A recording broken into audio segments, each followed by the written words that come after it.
যে দেখেছে সে আর ফিরে এসে গল্প বলার সুযোগ পায়নি বাবা।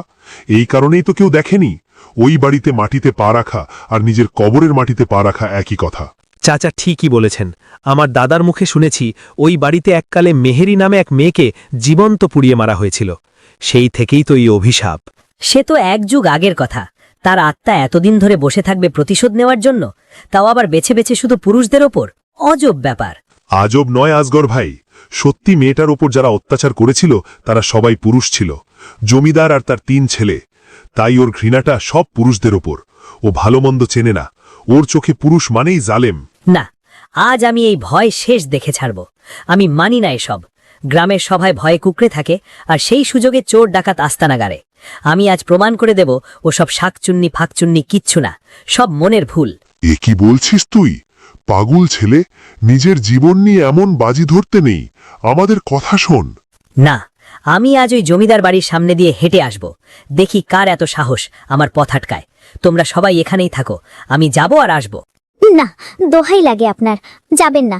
আমার মনটা কু ডাকছে। আমার কথা একবার ভাবুন, আপনার যদি কিছু হয়ে যায়। আরে মেয়েদের মনটাই নরম, সামান্যতেই ভেঙে পড়ে। কিচ্ছু হবে না আমার। আমি ভয়কে জয় করতে যাচ্ছি। তোমরা শুধু আমার সাহসের প্রমাণ দেখো। আসগর, থামো। আমি এই গ্রামের মোড়ল। আমি তোমাকে আদেশ করছি, তুমি এক পাও এদিকে এগোবে না। এটা শুধু তোমার একার জীবনের প্রশ্ন নয়, পুরো গ্রামের সম্মানের প্রশ্ন। সম্মান তো সাহসে হয় মোড়ল সাহেব, ভয় নয়। আমি চললাম। রূপা, তুমি চিন্তা করো না, আমি এক্ষুনি ফিরে আসব তোমার জন্য। সর্বনাশ হয়ে গেল। সাদেক ছেলেটা নিজের মৃত্যুকে দাওয়াত দিতে গেল। ওর ভাগ্যে যা লেখা আছে তাই হবে। এখন সৃষ্টিকর্তাকে ডাকা ছাড়া আর কোনো উপায় নেই। সৃষ্টিকর্তা, তুমি আমার স্বামীকে রক্ষা করো। তুমি ছাড়া আমার আর কেউ নেই। আমার সবটুকু কেড়ে নিও না। শান্ত হও মা, রাতটা শেষ হতে দাও।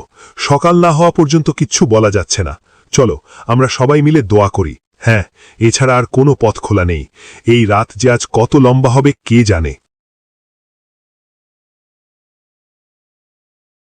কই, কিচ্ছু তো নেই। চারদিকে শুধু নিস্তব্ধতা। মজির চাচা তো এমনভাবে ভয় দেখাচ্ছিল যেন এখনই আকাশ থেকে আজাব নেমে আসবে। সব বাজে কথা।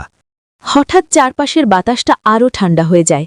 ঝিঝি পোকার ডাকও থেমে কবরের মতো নিস্তব্ধতা তৈরি হয়। কি ব্যাপার, হঠাৎ সব এমন চুপ হয়ে গেল কেন? ধুর, এটাও আমার মনের ভুল। কে তুমি? একাকী পথিক? এত গভীর রাতে আমার আঙিনায় কি করছো? পথ হারিয়ে ফেলেছ বুঝি? কে কে কথা বলেছে? সামনে আসার সাহস থাকলে সামনে এসো। আড়াল থেকে কেন কথা বলছো? আড়ালে কোথায় আমি?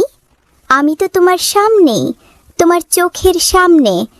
তুমি হয়তো আমাকে দেখার মতো চোখ নিয়ে আসনি। আমি আজগর, এই গ্রামেরই ছেলে। তোমার পরিচয় কি? আর এই পোড়াবাড়ির সামনে তুমি কি করছো? আমার পরিচয় এই